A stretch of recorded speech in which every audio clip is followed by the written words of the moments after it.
We have followed all protocols, Mr. Davies, but those stakes are on my property. They align perfectly with the updated maps. No, they don't. That creek is where it's always been. You can't just ignore the plan. Thank you, sir. We've got the permits. This is our land. Not anymore. Look out. You are not above the community rules. We will proceed with the injunction if you refuse to comply.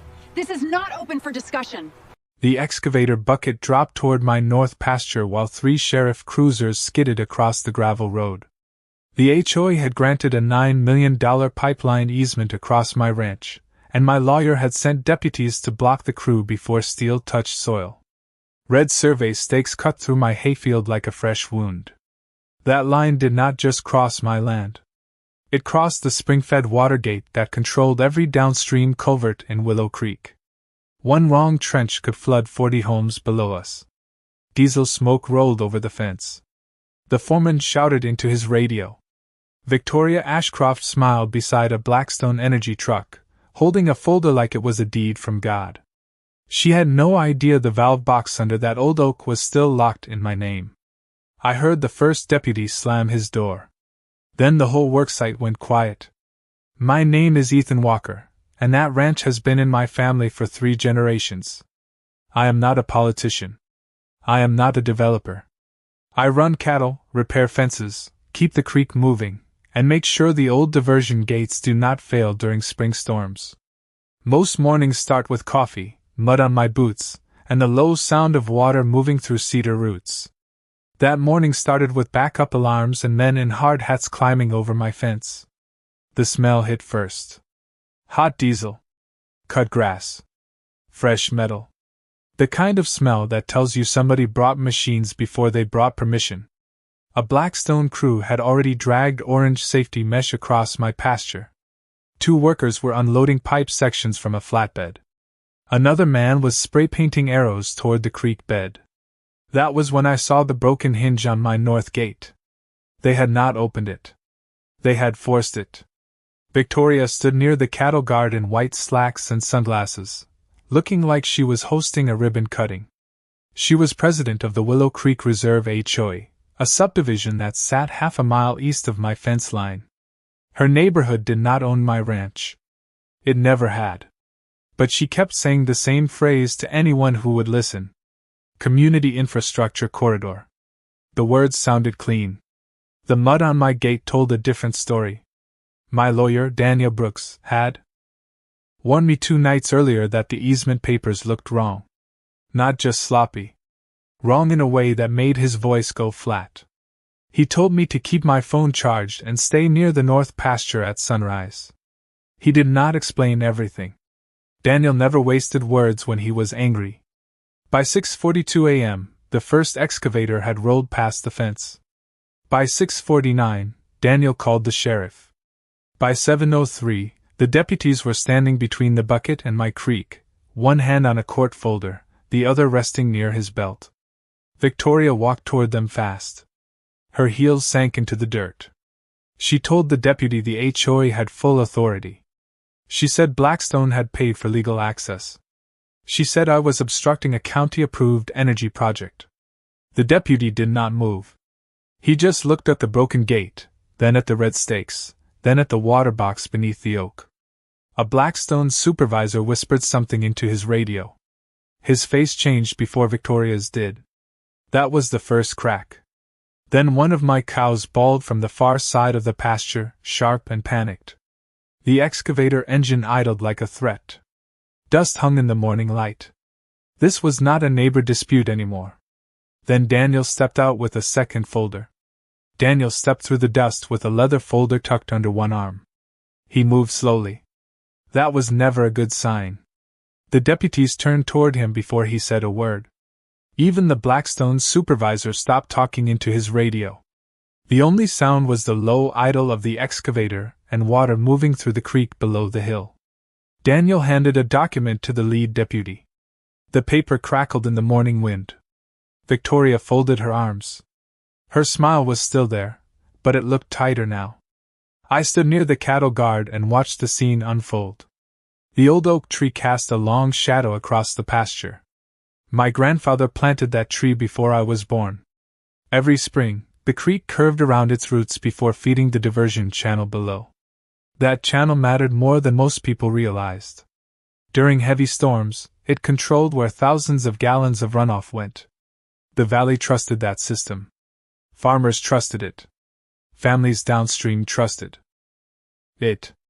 The men placing survey stakes never even looked at it. One worker kicked dirt over a drainage marker. Another dragged equipment across a patch of native grass that had taken years to recover after a drought. Little things. The kind of things outsiders never noticed. But I noticed every one of them. This ranch was not just land to me. It was memory. It was routine. It was responsibility. The smell of cedar after rain. The crunch of gravel under truck tires before sunrise. The sound of cattle gathering near the water line at dusk. Those things become part of you after enough years. Victoria never understood that. To her, everything was a project. A transaction. A vote at an HOA meeting. She looked across my pasture the same way a developer looks at an empty parking lot. The Blackstone crews started gathering near their trucks. Nobody was working anymore. Nobody wanted to be the first person to move. A younger surveyor pulled out his phone and stepped away from the group. That caught my attention. His hands were shaking. Not much. Just enough. Then he walked behind a trailer where nobody could hear him. That was interesting. Daniel and the deputy continued talking quietly. I could not hear the words from where I stood. I did not need to. The expressions were enough. Something had changed. The confidence that filled the worksite 30 minutes earlier was gone. In its place was hesitation. The kind that spreads fast. Victoria noticed it too. She marched toward the Blackstone supervisor and demanded something. I could tell by her hand movements. He barely looked at her. That was new. Up until that morning, everyone had treated her like the person in charge. Then a gust of wind rattled the orange safety fencing. One corner tore loose and flapped against a steel pipe. The sharp snapping sound echoed across the pasture. Nobody rushed to fix it. The whole site felt frozen between two outcomes. The deputies remained near the creek crossing. Daniel remained calm. Victoria kept checking her phone. And the young surveyor never came back from behind the trailer. Then I noticed what he had been staring at before he walked away. The young surveyor was staring at a weathered concrete marker half buried near the creek bank. Most people would have walked past it without noticing. It was stained dark from decades of rain and mud. The numbers carved into the surface were almost impossible to read from a distance. Yet he kept looking at it like it had ruined his morning. Then he slipped his phone back into his pocket and headed toward a Blackstone trailer. The moment he disappeared inside, two supervisors followed him. The door closed behind them. That caught Daniel's attention too. He glanced toward the trailer and narrowed his eyes. Victoria continued pacing near the trucks. Her confidence was starting to crack. The lead deputy still had the folder in his hands. He was reading slowly now. Very slowly. Nobody seemed eager to rush anything anymore. The excavator operator climbed down from his machine and lit a cigarette. He sat on the steel track and waited. Across the pasture, my cattle stayed clustered near the western fence line. Animals notice tension before people do. The air felt different. Heavier. The wind had died completely. Even the orange safety fencing stopped moving. I walked toward the creek crossing while the deputies remained focused on their paperwork. The smell of wet soil rose from the bank. Water slid quietly through the diversion channel beneath the oak tree. That channel had survived droughts, floods, ice storms, and every bad decision made by county officials over the last 50 years. Yet somehow a group of strangers with fresh maps thought they understood it better than the people who maintained it. A pickup truck rolled into the pasture entrance. It was not one of mine. It belonged to Blackstone's regional project manager, Tyler Grayson. I recognized him immediately from the county hearing 3 weeks earlier. Expensive boots. Perfect haircut. Always smiling. Always selling. He stepped out carrying a tablet and walked straight toward Victoria. They started talking fast. Neither looked happy. Tyler checked something on his screen and then looked toward the trailer where the surveyor had disappeared. That was the second time I noticed someone looking in that direction. Small detail. Important detail. Then Tyler marched toward the trailer himself. Nobody stopped him. Nobody greeted him. The door opened. He went inside. 5 minutes passed. Then 10. The worksite remained frozen. The only movement came from a deputy taking photos near my damaged gate. Click. Click. Click. Each photo seemed to make Victoria more uncomfortable. Another Blackstone employee approached the deputy and tried to explain something. The deputy simply pointed at the broken hinge and continued documenting the scene. That conversation ended quickly. Daniel finally walked over to me.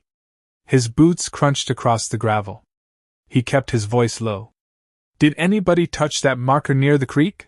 he asked. "Not yet," I said. He nodded once. Then he looked back toward the trailer. "Good." That single word carried more weight than an entire explanation. Daniel rarely showed concern unless it mattered. A cloud drifted across the sun. Shadows rolled over the pasture. For a few seconds everything dimmed. Then the trailer door swung open. Tyler stepped outside first. His face had gone pale. The surveyor followed behind him carrying a rolled-up map. Nobody looked at Victoria. Nobody looked at the deputies. Every eye was fixed on that concrete marker beside the creek. Tyler Grayson walked toward the creek marker like he hoped it would disappear before he reached it.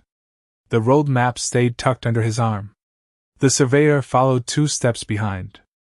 Neither man said a word. The deputies watched from near the damaged gate.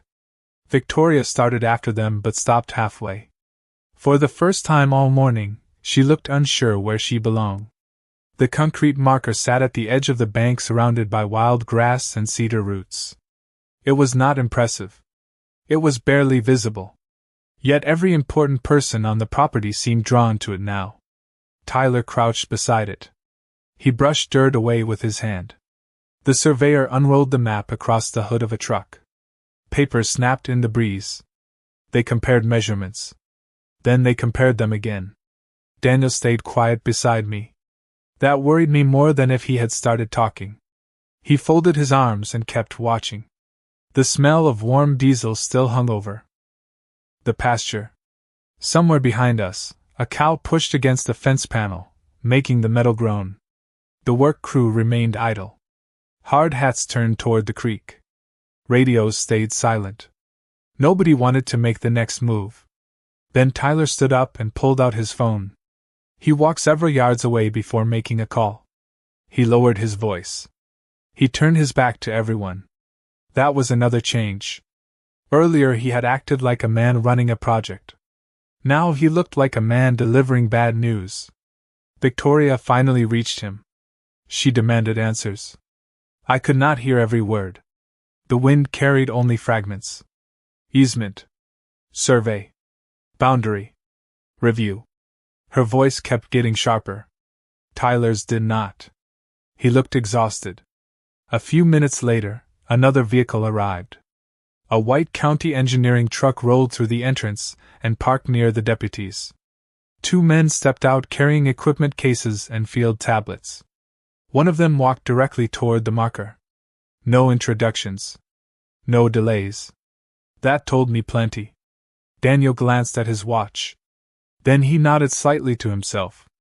Another small detail. Another sign he expected this. The county engineers took measurements. They checked coordinates. They compared readings with archived maps loaded onto their tablets. 10 minutes passed. Then 20. The sun climbed higher. Heat shimmered above the pasture. Sweat darkened the collars of several workers standing near the trucks. Nobody complained. Nobody left. Everyone waited.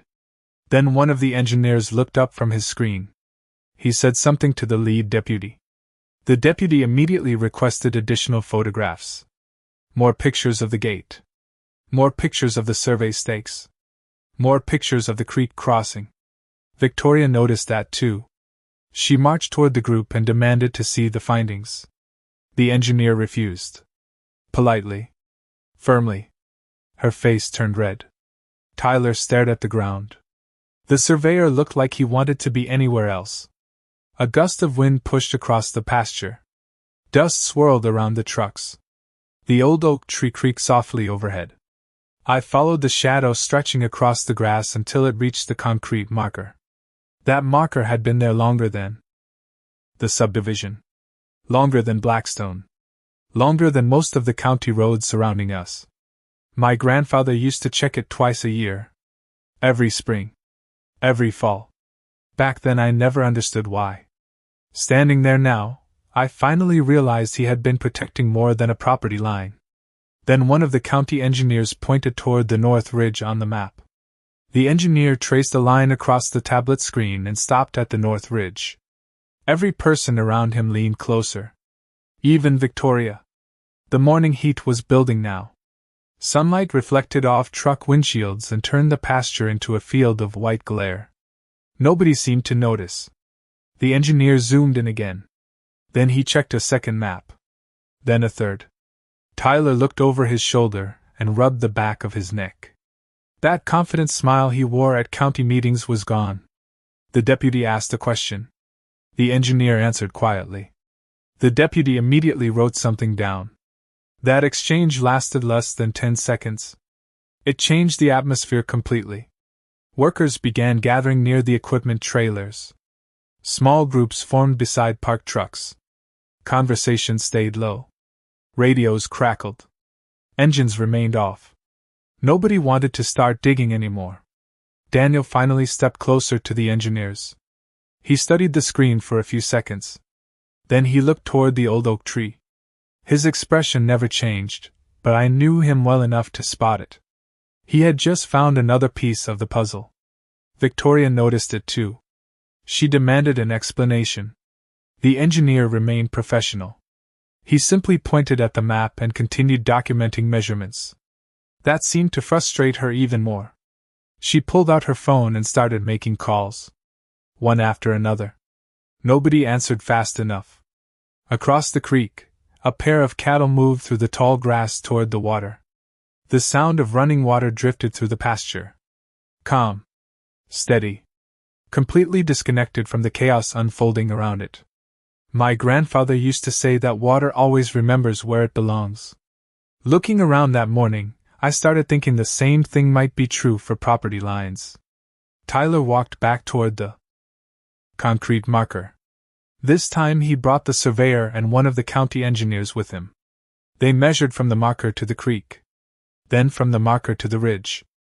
Then from the marker to the old diversion channel. Every measurement seemed to make matters worse. The surveyor kept checking his notes. He flipped pages. Checked coordinates. Flipped pages again.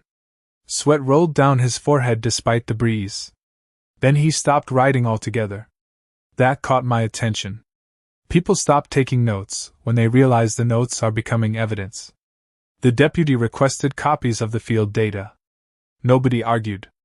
That was unusual. Earlier, Blackstone representatives had challenged nearly every question. Now they were handing documents over without a fight. Daniel folded his arms and watched. The smell of fresh-cut grass drifted across the pasture from somewhere beyond the ridge. A hawk circled high above the valley. Everything outside the worksite felt normal. Everything inside it felt increasingly unstable. Victoria finally cornered Tyler near the trucks. Their conversation was impossible to hear from where I stood. I did not need to hear it. Tyler kept shaking his head. Victoria kept pointing toward the creek crossing. Neither looked happy. Then Tyler opened the rolled map the surveyor had been carrying all morning. Victoria looked down at it. Her face went completely still. For the first time that day, she stopped talking. Then Daniel asked the deputy to compare one specific date. The deputy pulled out a second folder and laid it across the hood of his cruiser. The pages fluttered in the warm breeze. Daniel pointed to a single line near the bottom of one document. The deputy compared it against the date on the map Tyler had shown Victoria. Then he compared it again. Neither man spoke for several seconds. That silence seemed louder than every engine on the property. Victoria stepped closer. The deputy closed the folder before she could see inside. Her expression hardened immediately. She was losing control of the situation, and everyone knew it. Tyler looked exhausted now. His shoulders sagged. He no longer looked like a man leading a major project. He looked like a man trying to understand how something had gone wrong. The county engineers remained near the creek marker. One of them opened an archived survey file on his tablet. The screen reflected bright sunlight into the grass. He zoomed in on a boundary record. Then another. Then another. Each one traced back decades. The same location appeared every time. The same marker. The same coordinates. The same protected corridor surrounding the diversion system. I watched Daniel walk toward the old oak tree. He rested one hand against the rough bark and looked down toward the water box hidden among the roots. My grandfather used to inspect that box every season. He never explained much. He simply said some things mattered long after people stopped paying attention. Standing there that morning, I finally understood what he meant. The smell of cedar drifted through the valley. Water moved steadily through the channel. The system was doing exactly what it had done for generations. The problem was that somebody had tried to draw new lines across an old system they never fully understood. One of the engineers approached the deputy carrying a printed record from the county archives. The paper looked ancient. Yellowed edges. Faded ink. The engineer pointed to several notes, written decades earlier. The deputy nodded and added the document to his folder. Tyler saw that exchange. His face tightened. He immediately called someone. This time he did not walk away from the group. He stood in plain view while speaking. That told me everything. The conversation was no longer about appearances. It was about damage control. Nearby, several Blackstone workers began loading equipment back onto trailers. Nobody told them to stop. Nobody told them to continue. Yet they were already preparing for the possibility that the day was over. Victoria noticed and stormed toward them. A heated conversation followed. The workers listened politely. Then they continued securing equipment. That was another crack in the wall. The authority she had enjoyed all morning was fading fast. Daniel returned from the oak tree carrying a small metal key. I recognized it immediately. The key belonged to the original valve housing beneath the roots. He handed it to the deputy. The deputy studied it, then compared it against something inside the folder. His eyebrows lifted slightly. That tiny reaction caught everyone's attention. Even the county engineers stopped talking. Then the deputy opened the folder one more time and turned to a page nobody had discussed yet. The deputy studied the page for nearly a full minute. Nobody interrupted him. The entire pasture seemed to be holding its breath. A truck door slammed somewhere near the road. A crow called from the cedar trees. Those sounds felt unusually loud against the silence. Then the deputy handed the folder to one of the county engineers. The engineer read the page and immediately looked toward the water box beneath the oak tree. That reaction told me more than any explanation could have. Daniel remained calm. His hands stayed in his pockets. He had spent weeks preparing for this moment.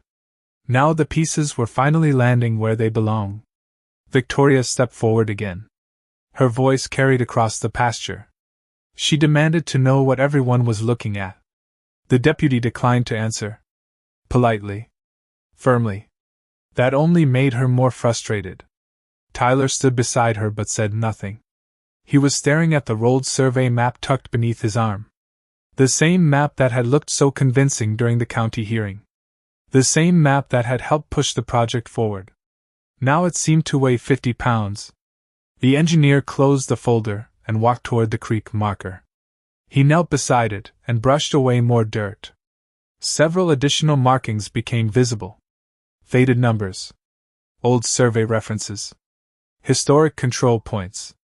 Details hidden beneath decades of weather and grass. The surveyor's face strained of color. He pulled out his notebook and started checking previous measurements. Then he checked them again. His pencil stopped moving. That happened more than once now.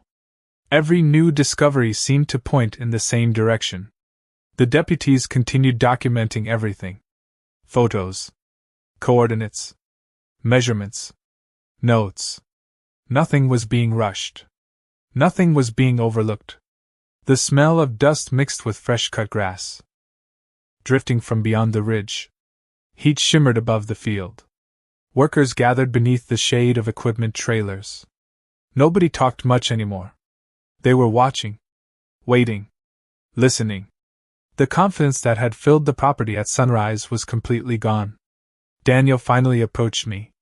His boots pressed into the dry grass with slow, deliberate steps. "They missed something important," he said quietly. That was all. No celebration. No dramatic speech. Just a simple observation. Somehow that made it feel even bigger. A Blackstone legal representative arrived less than 30 minutes later. A dark sedan rolled through the gate and parked near the county truck. The woman stepped out carrying 2 binders and a tablet. She looked prepared for an argument. 5 minutes after reviewing the documents, she stopped arguing. That caught everyone's attention. She requested copies of several records. The deputy provided them. She read in silence. Then she walked away from the group and made a phone call. Tyler watched her the entire time. Victoria did too. Neither seemed pleased. The wind shifted. The orange safety fencing rattled against the steel pipe. Water continued flowing through the diversion channel beneath the oak tree. The same steady sound. The same quiet current.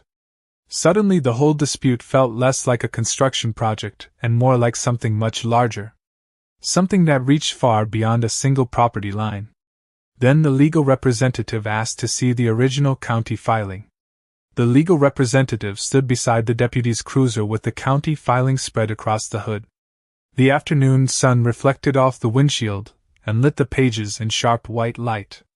She read every line slowly. Then she checked the supporting documents. Then she checked them again. Nobody interrupted her. The entire worksite seemed frozen in place. A generator hummed somewhere near the trailers. Water moved through the diversion channel beneath the oak tree. Everything else waited. Tyler paced near the equipment trucks. His boots kicked up small clouds of dust with every turn. Victoria remained beside him, but they were no longer speaking much. The confidence they had carried into the pasture that morning had disappeared. In its place was uncertainty. The legal representative finally closed one binder and opened another. She compared signatures, dates, survey references, parcel descriptions. Every few minutes she stopped and looked toward the creek marker. That old concrete marker had become the center of the entire dispute. One weathered piece of concrete. One forgotten reference point. Yet everything seemed connected to it.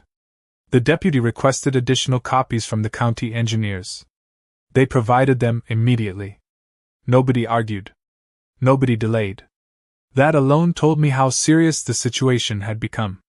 Daniel stood quietly beneath the oak tree. The same tree Victoria's survey crews had nearly marked for removal. The same tree my grandfather had protected for decades. Its branches cast long shadows across the grass now. The day was moving forward. The project was not. Workers began securing more equipment. One excavator was loaded onto a trailer. Another had its engine cover opened while operators prepared it for transport. No official announcement had been made yet. Still, the crew seemed to understand where things were heading. A Blackstone supervisor gathered several foremen near the trucks. Their conversations stayed low. Their expressions did not. The surveyor who first noticed the marker sat alone on a tailgate. He stared at the ground and said nothing. I almost felt bad for him. Almost. He had been the first person willing to admit something was wrong. The legal representative finally approached Tyler. She handed him several pages. He read them once. Then again. His shoulders dropped slightly. Victoria reached for the documents. Tyler hesitated before giving them to her. That hesitation lasted less than a second. It felt much longer. She scanned the pages.